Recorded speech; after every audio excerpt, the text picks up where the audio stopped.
안녕하세요. 달빛 따라 유진쌤입니다.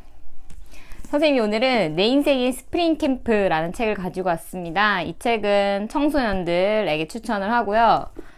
여기 보다시피 두께가 좀 있어요. 선생님이 읽는데도 시간이 조금 걸렸는데, 선생님이 읽으면서 시간이 좀 걸렸던 이유는 재미가 없어서가 아니라 이 책을 소화해내는 것 자체가 조금 힘들었어요. 개인적으로 선생님은 스프링 캠프의 뜻은 축구나 야구 같이 그 정규 시즌이 딱 시작되기 전에 하는 합숙 훈련이라고 나옵니다. 그러니까 준비하는 기간인 거죠, 말 그대로. 여기에 나오는 친구들이 15살 친구들이에요. 그러니까 인생에 있어서 어떤 사춘기라는 것이 딱 그런 시기잖아요.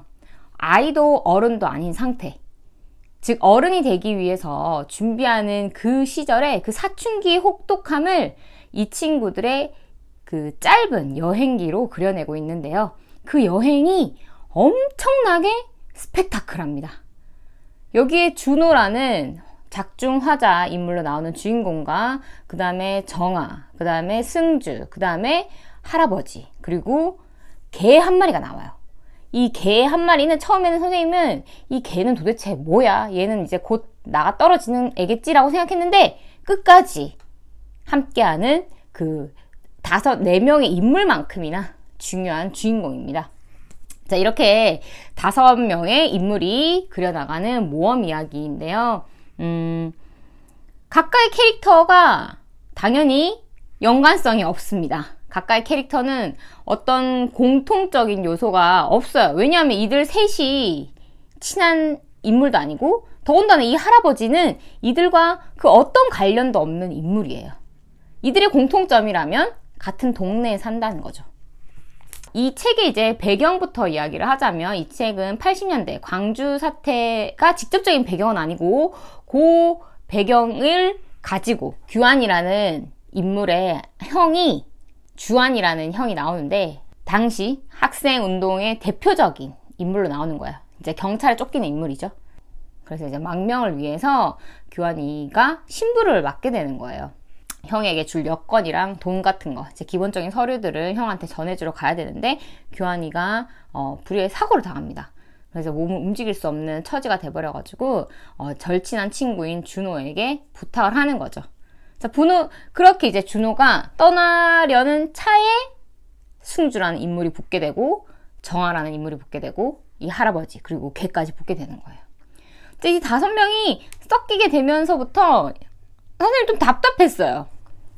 왜냐하면 이 인물의 이야기에 집중해서 읽다 보면 내가 그 인물에 마치 투영되는 것처럼 느껴지잖아요. 그러니까 준호가 너무 안타까운 거예요. 빨리 이 임무를 수행해야 돼. 나 같으면 빨리 이거를 그 형한테 전달해주고 끝내야 되는 건데, 그 형한테 전달해주기까지 들러붙은 사람들이 너무 많은 거예요. 근데 이건 너무나 중요한 비밀이니까 이들한테 말을 할 수가 없어요. 답답한 거죠. 말은 못하고. 근데 가는데 온갖 일이 다 일어나는 거예요. 그 일어나는 일들은 너무 기가 막혀서 말이 안 나옵니다, 사실. 이거 작가님의 진짜 상상인가? 아니면 작가님이 진짜 직접 겪은 일인가? 선생님 계속 그런 생각을 하게 되는 거예요. 그리고 좀 짜증이 났어요. 뭐지? 여기 나오는 정아 이야기 같은 이야기를 보면 너무 짜증이 나고 화가 나요. 정아 아빠는 정말 요즘 문제가 되고 있는 그런 가정폭력의 대명사로 나옵니다. 그냥 엄마를 때리고 정아를 때린 거예요. 정아는 늘 아빠를 피해서 도망다니는 인물인 거예요. 온몸에는 늘 멍투성이고. 너무 지옥과 같은 현실을 살아가고 있는 정아에게는 준호를 따라 나선 그 여행이 지옥 같은 현실보다는 좀 나을 수도 있겠다라는 생각이 들면서도 그 아이의 그런 고백을 들을 때마다 너무 화가 났어요. 왜 신이 있다면 그런 나쁜 사람들은 잡아가지 않는 것인가? 그리고 정아와 또 완전 대비되는 인물로 승주라는 인물이 나와요. 승주는 굉장히 부잣집 아들이에요.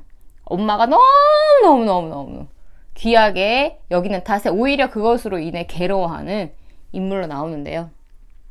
그 2명의 캐릭터를 보면서도 참 웃겨요. 정아는 빼빼 말라가지고 아주 연약한 여자아이로 나오는 반면, 물론 깡은 있죠. 승주는 등치가 막 산만하고 그런 퉁퉁한 그런 인물로 나와요. 그런 캐릭터를 비교하면서 보는 것도 재미가 있으면서도 동시에 그런 어쩔 수 없는 막 화가 나더라고요. 준호는 말 그대로 이 사이에 낀 샌드위치 같은 인물이에요. 이러지도 저러지도 못하고 얘네를 가라고 하지만 떨어지지도 않고, 얘네 이 둘은 그 현실이, 자기들한테 놓인 현실이 싫으니까 어떻게 보면 준호 등에 올라탄 거죠. 그러니까 준호가 너무 안쓰러웠어요. 이들을 데리고.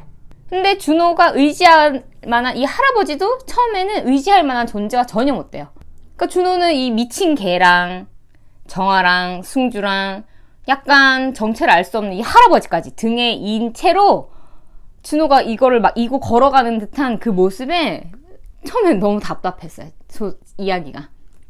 그리고 근데 이제 답답함에도 불구하고 이야기가 재미있는 거는 정말 빠르게 이야기가 진행이 됩니다. 이게 좀 해결됐나 싶으면 또 뭐가 나타나고 도대체 이게 뭐야? 그런 게 쌓이니까 이 책 읽는 속도가 선생님 좀 더디어지더라고요. 뭔가 숨고를 상황이 안 나타나는 거예요. 그럼에도 불구하고 책 이제 막바지에 가서는 막 집중을 해서 몰아치게 읽었는데, 이제 사실 이제 이게 어떻게 풀어질까 하는 그 기대감에 너무 재밌게 읽었어요. 책을 읽으면서 여러분들이 다양한 경험을 하게 되겠지만, 사실 여기 책에 나오는 경험은 선생님도 사실 해보지 못한 경험이고 아마 여러분들도 평생 할 수 없는 경험일 거예요. 선생님도 사실 광주 사태를 겪어보지 못했고, 여러분들은 또 그런 일을 겪을 일이 없을 것이고, 작가님이 실제로 겪었는지는 선생님도 잘 모르겠어요. 근데 이런 책을 통해서나마 우리가 그 시절에 있었던 일들, 그 시절의 비극들을 은연중으로 알 수 있게 된다는 사실은 굉장히 의미 있다는 생각이 들었어요. 지난 일이라고 해서 역사가 사라지는 일은 아니잖아요. 그런 역사 속에서 살아가는 인물들이 어떠한 삶을 살았는지, 그리고 그 가운데 방황하는 청소년들은 어느 시기나 그 시기는 혼란한 시기이고 누구도 알지 못하는 미래이고, 이 글에서 끝내 밝혀지지 않은 누군가들의 미래처럼 우리의 삶은 정말이지 알 수 없다. 그 누구도 단정 지을 수 없다라는 거를 선생님 또 한 번 느꼈습니다. 책을 읽으면서 선생님 물론 이와 같은 여행을 해본 적은 없지만 그냥 비가 내리고 폭풍우가 치는 그 가운데 길을 걸어가는 이 친구들을 보면서 그냥 내가 그때 산티아고를 걸으면서 비바람을 맞고 폭풍우를 맞고 했던 것들은 뭔가 아득하게 느껴지더라고요. 나는 그때 정말 힘들었는데 여기에 묘사된 상황을 보면 그것만큼 힘든 건 아니었나 하는 생각도 들고, 그때의 경험이 많이 떠올랐어요. 이 친구들도 너무 허무할이 많지 그때 봤던 그런 경험들이 끝에 별거 아닌 것처럼 나와요. 근데 선생님은 알겠더라고요. 그들이 겪었던 그 불같은 경험이 절대 아무것도 아니었음을 선생님은 알 수 있었습니다. 왜냐하면 선생님이 그랬으니까요. 준호의 말처럼 나는 왜 이 길을 가고 있는 것일까? 누구를 위해? 무엇을 위해? 선생님이 정말 그때 그 길을 걸으면서 진짜 이런 생각을 많이 했거든요. 나는 도대체 왜 이 길을 걷고 있는 건가? 누구를 위해? 나 자신을 위해? 그럼 도대체 무엇을 위해? 정말 그런 생각을 많이 했고, 정말 다리가 너무너무 아파서 이거 진짜 이러다가 미치는 거 아닌가 싶은 순간에 뛰었어요. 제정신이 아니었던 그 순간이 떠올랐습니다. 여기에 준호가 딱 그런 순간이 나와요. 정말 자기 제정신이 아닌 상태로 계속 걸어가는 그런 장면들이 나오는데요. 여러분들이 살면서 그런 순간들이 분명히 올 거라고 생각을 해요. 내가 직접 자초한 것이든 자초하지 않은 것이든, 내가 직접 몸으로 부딪히는 것이든 아닌 것이든, 그런 곳에 놓였을 때 중요한 거는 절대로 멈추면 안 된다는 사실이에요. 그 길의 끝에 무엇이 있는지는 아무도 몰라요. 대단한 게 없을 수도 있고 뭔가 대단한 게 있을 수도 있고 아무것도 아닐 수도 있어요. 근데 무언가를 찾고자 너무 애쓰지 말고 그냥 그것 자체만으로도 그게 큰 의미가 있다는 것을 여러분들이 알게 될 날이 오리라는 생각이 들었습니다. 마지막으로 선생님이 이제 코끼리에 관한 이야기를 해보고 싶은데요. 사실 이 책을 읽다 보면 이 사파가 코끼리가 아니라, 이 그림의 코끼리가 아니라 고래가 들어가야 할 것 같아요. 책을 읽으면. 근데 왜 코끼리를 그려 놓았을까? 선생님이 계속 생각을 하게 되더라고요. 그냥 이 표지에만 있는 게 아니라 여기 사파, 이제 목차가 시작되는 중간중간에 그려진 그림에도 코끼리가 등장을 하는데요. 자연스러운 의문이었습니다. 그래서 찾아보니까 코끼리는 지금까지 존재하는 동물 중에 코끼리가 이제 육지에서는 가장 큰 동물이래요. 그렇다면 이 코끼리라는 거 자체가 선생님이 생각하기에는 어쩌면 우리 인생에 놓여진 운명이라는 게 아닐까. 우리가 거스를 수 없는 운명이라는 게 있다면 바로 그것이 의미하는 게 이 코끼리가 아닐까 하는 생각이 들었어요. 왜 고래를 넣지 않은지는 아직 잘 모르겠어요. 거기까지는 선생님 잘 모르겠는데 책에는 왜냐하면 단 한 번도 코끼리가 등장하진 않거든요. 그런 의미의 선생님의 추측은 그래요. 이 코끼리가 의미하는 것은 어쩌면 우리가 어떻게 할 수 없는 그 운명을 의미하는 것은 아닌가 하는 그런 생각이 들었습니다. 이제 친구들이 마지막으로 고래를 보게 되는데요. 그 고래는 아마 우리 마음속에 자리하고 있는 꿈 혹은 희망을 말을 하는 것이겠죠. 그냥 왜냐하면 이거는 정말 이 친구들만의 비밀이에요. 고래잡이였던 할아버지와 그리고 준호, 그 다음에 승주, 정화가 고래는 이들에게 있어 희망이자 꿈이에요. 그것을 아주 잠깐 실제로 이들이 봤지만 정말 그걸 본 것이 진실이었는지 증명할 방법은 아무도 없어요.